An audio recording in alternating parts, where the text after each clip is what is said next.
ప్రకారం 2,68,86,239 మంది, అంటే 64.6%. దీన్ని ప్రీ మ్యాపింగ్ చేసింది ఆల్రెడీ ఎన్నికల కమిషన్. ఇంకా 1,47,32,120 మందిని మ్యాప్ చేయాల్సి ఉంది. ఇప్పుడు ఏదైతే జూన్ 15 నుంచి హౌస్ టు హౌస్ సర్వే మొదలవుతోందో దానిలో 2 ఎన్యూమరేషన్ ఫారమ్స్ బిఎల్ఓలు ప్రతి ఇంటికి ఇవ్వబోతా ఉన్నారు. ఇచ్చిన తర్వాత 2002 వాటర్ లిస్ట్ లో ఉన్న వాళ్ళందరూ అదనంగా కొన్ని సమాచారం వారికి ఇవ్వాల్సి ఉంది. కలర్ ఫోటో కానీ, లేదంటే ఫోన్ నెంబర్స్ కానీ, ఆధార్ నెంబర్స్ కానీ ఇవ్వాలి. 2002 వాటర్ లిస్ట్ లో లేని వాళ్ళు కొత్తగా 12 ధృవీకరణ పత్రాలని ఎన్నికల కమిషన్ ప్రకటించింది. ఆ ధృవీకరణ పత్రాలని సమర్పించి ఓటర్ లిస్ట్ లో నమోదు చేసుకోవాలి. ప్రతి ఒక్కరూ కూడా ఈ కార్యక్రమంలో నమోదు చేసుకోవాలి. ఆల్రెడీ మనం నమోదై ఉన్నాం, ఇప్పుడు మరలా మనం నమోదు చేసుకోవాల్సిన అవసరం లేదు అని భావించద్దు. ముఖ్యంగా ప్రతి ఒక్కరూ కూడా ఈ ఎస్ఐఆర్ లో పార్టిసిపేట్ చేయాల్సిన అవసరం ఉంది.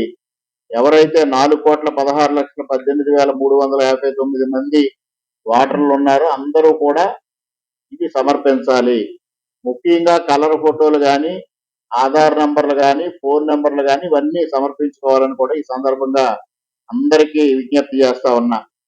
ఒకవేళ ఎవరైనా బిఎల్ఓలు ఇంటికి వచ్చి 2 ఫామ్స్ ఇవ్వకపోతే సిఈఓ ఆంధ్రప్రదేశ్ వెబ్సైట్ నుంచి డౌన్లోడ్ చేసుకునే అవకాశం కూడా ఉంది. Election commission of India website Andhra Pradesh CEO Andhra అనే దానిపై నుంచి వెబ్సైట్ నుంచి డ్రా చేసుకోవచ్చు. ఇట్లాగా జూలై 14 వరకు ఇది అప్లికేషన్స్ తీసుకోవడం జరుగుతుంది.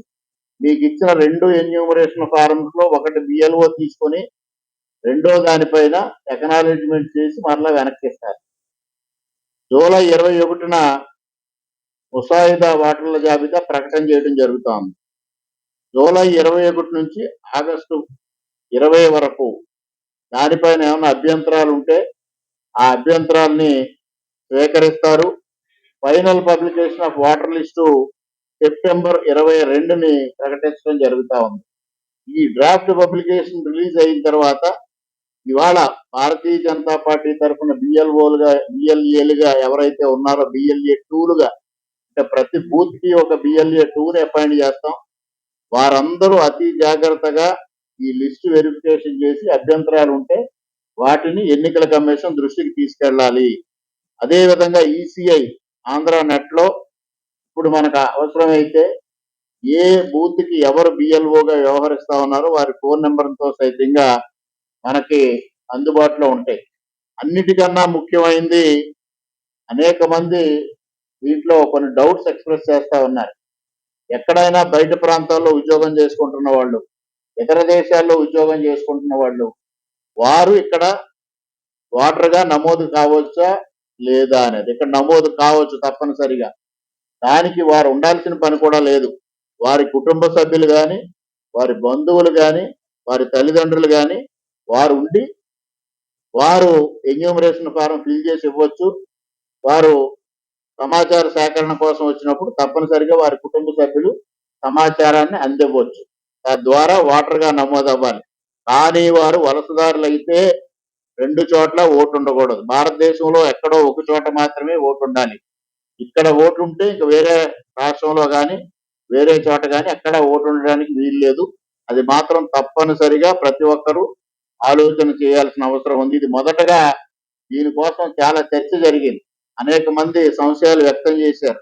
విదేశాల్లో ఉన్న వాళ్ళు మరలా వచ్చి ఇక్కడికి వచ్చి ఈ ఎన్యూమరేషన్ చేసే టైంలో అటెండ్ అవ్వాలా అని. దాన్ని ఎన్నికల కమిషన్ ఒక ఎగ్జాంపుల్ ఇచ్చింది, వారి కుటుంబ సభ్యులు ఇవ్వచ్చని.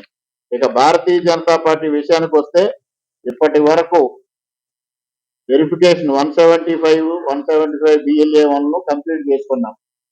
అన్ని నియోజకవర్గాలకి 175 మంది బిఎల్ఏ 1లను అపాయింట్ చేయడం జరిగింది. బిఎల్ఏ 1 అంటే నియోజకవర్గానికి ఒకళ్ళు ఉంటారు. అదేవిధంగా మెయిన్ గా బిఎల్ఏ 2లు ఏదైతే ఉన్నాయో 397 బూత్లు ఉన్నాయి ఆంధ్రప్రదేశ్లో. దానికి ఇప్పటి వరకు దాదాపు 5,000 మందిని బిఎల్ఏ టూల్ని అపాయింట్ చేయడం జరిగింది.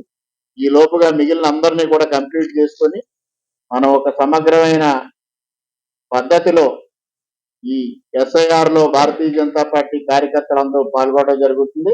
అదేవిధంగా కూటమికి సంబంధించిన తెలుగుదేశం పార్టీ, జనసేన పార్టీలను కూడా మేము ఇందులో భాగస్వాములు కావాలని కోరతాం. అదేవిధంగా అన్ని రాజకీయ పార్టీలకు సంబంధించిన బిఎల్ఏ టూలు ఇందులో వారి వారి పాత్ర పోషిస్తారు. అదేవిధంగా ఇప్పటి వరకు మేము వర్క్షాప్స్ కండక్ట్ చేయాలని శాసనసభల వారీగా, అసెంబ్లీల వారీగా వర్క్షాప్స్ కండక్ట్ చేయాలనుకున్నాం. 175 ఇప్పటి వరకు 80 కంప్లీట్ అయినాయి. అదేవిధంగా మండల మీటింగ్స్ 944కి 194 మండల మీటింగ్స్ కండక్ట్ చేశాం. బూత్ మీటింగ్స్ వచ్చి 119 బూత్ మీటింగ్స్ కండక్ట్ చేశాం. దశల వారీగా ఇప్పుడు ఆల్రెడీ డిసైడ్ చేసాం, షెడ్యూల్ వచ్చింది కాబట్టి ఈ జూన్ 15కి ఏదైతే మొదలవుతుపోతా ఉందో ఈ లోపుగా మొత్తం బిఎల్ఏ టూల్ కంప్లీట్ చేసి మొత్తం అన్ని చోట్ల కూడా ఒక అవగాహన సదస్సులు ఏర్పాటు చేసి ముఖ్యంగా ఇక్కడ ప్రతి ఒక్కరూ కూడా కన్ఫ్యూజ్ కావద్దని కూడా కోరుతా ఉన్నా.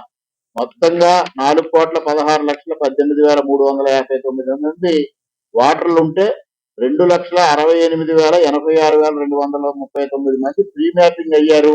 ఇంక వారు మ్యాపింగ్ చేసుకోవాల్సిన అవసరం లేదా అని ఎవరో భావించవద్దు. వారి దగ్గర ఉన్న జాబితా ప్రకారంగా దీన్ని ప్రీ మ్యాపింగ్ చేశారు. మిగిలిన 1,47,00,000తో పాటు మీరు కూడా మరలా అదనంగా ఆ పత్రాలన్నీ సమర్పించాల్సిన అవసరం ఉంది. ప్రజలందరూ గమనించాలి. పారదర్శకంగా ఓటు రిపీట్ కాకుండా, అనర్హులకి ఓటు లేకుండా చేయడమే ఈ ఎస్ఐఆర్ లక్ష్యం. 2002 తర్వాత ఆంధ్రప్రదేశ్ రాష్ట్రంలో ఈ ఓటర్ల జాబితా సమగ్ర సవరణ జరగలేదు. మరలా ఇప్పుడు జరగబోతా ఉంది. ప్రతి ఒక్కరూ కూడా ప్రజలందరూ స్వచ్ఛందంగా ఈ కార్యక్రమంలో పాల్గొని వారి వారి ఓట్లు నమోదు చేసుకొని, ఓటు అనేది శక్తివంతమైన ఆయుధం. మనం ప్రభుత్వాలని మార్చాలన్నా, ప్రభుత్వాలని నీతి నిజాయితీగా పనిచేయించాలన్నా ఓటుని వజ్రాయుధంగా మార్చుకున్నాం.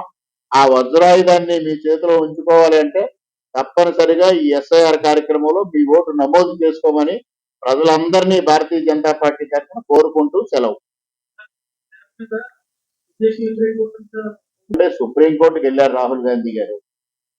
సుప్రీంకోర్టుకి వెళ్తే ఏం చెప్పింది? ఇది భారతీయ జనతా పార్టీ కార్యక్రమం కాదు, వేరే రాజకీయ పార్టీ కార్యక్రమం కాదు, ఇది ఎన్నికల కమిషన్ చేస్తున్న కార్యక్రమం.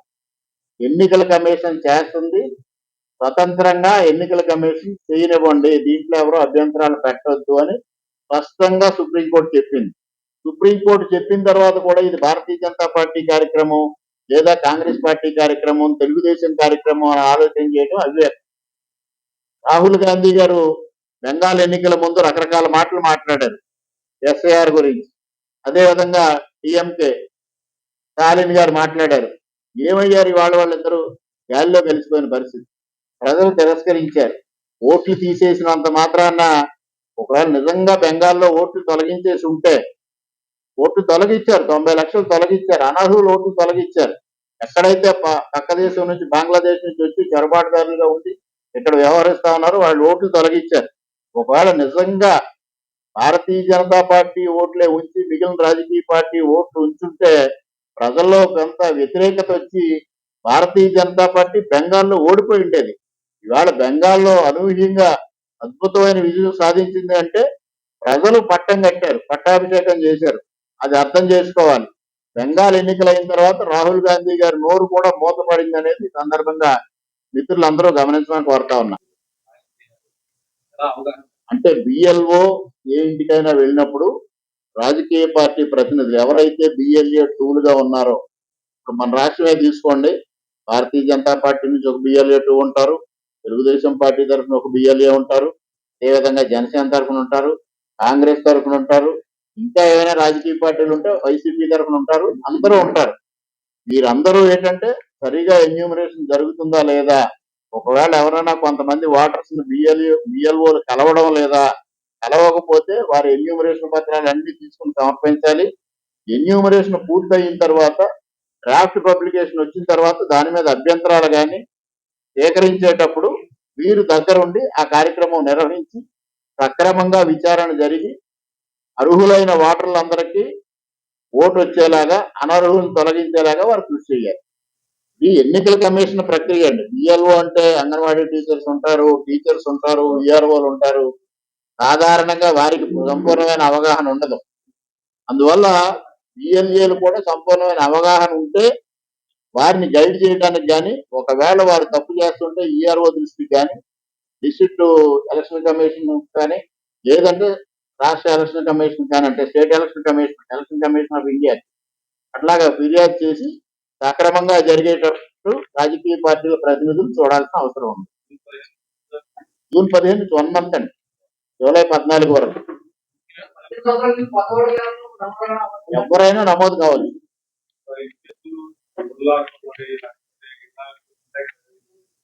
డోర్ లాక్ ఉంటే పక్క వాళ్ళని ఎంక్వైరీ చేస్తారు. వీళ్ళు టోటల్ గా ఈ గ్రామం నుంచి వలస వెళ్ళిపోయారా లేకపోతే టెంపరీగా వెళ్ళారా అని ఎంక్వైరీ చేస్తారు. ప్రతి బిఎల్ఓ 3 సార్లు విజిట్ చేస్తాడు, నమోదు చేస్తారు కంపల్సరీ.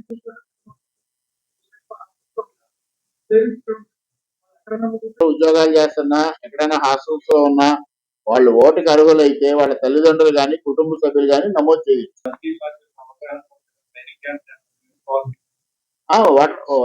రేపు 26ని మనకు వివేక్ ఎవరో ఉన్నారు, వారు ఎలక్షన్ కమిషన్ ఆఫీసర్గా నిన్న కూడా జరిగినాయి. నిన్న అసెంబ్లీల వారీగా బిఆర్ఓలు కండక్ట్ చేశారు రాజకీయ పార్టీల ప్రతినిధులు. అప్పుడు వాళ్ళంటే అధ్యక్షులు సాక్షాత్తు కాంగ్రెస్ పార్టీ అధ్యక్షులు కాదు, కానీ అధ్యక్షుడిని ఎవరినో నామికే వాస్తే పెట్టి ఉన్నదే విదేశీ. అందువల్ల మాది స్వదేశీ నినాదం, వాళ్ళది విదేశీ విధానం.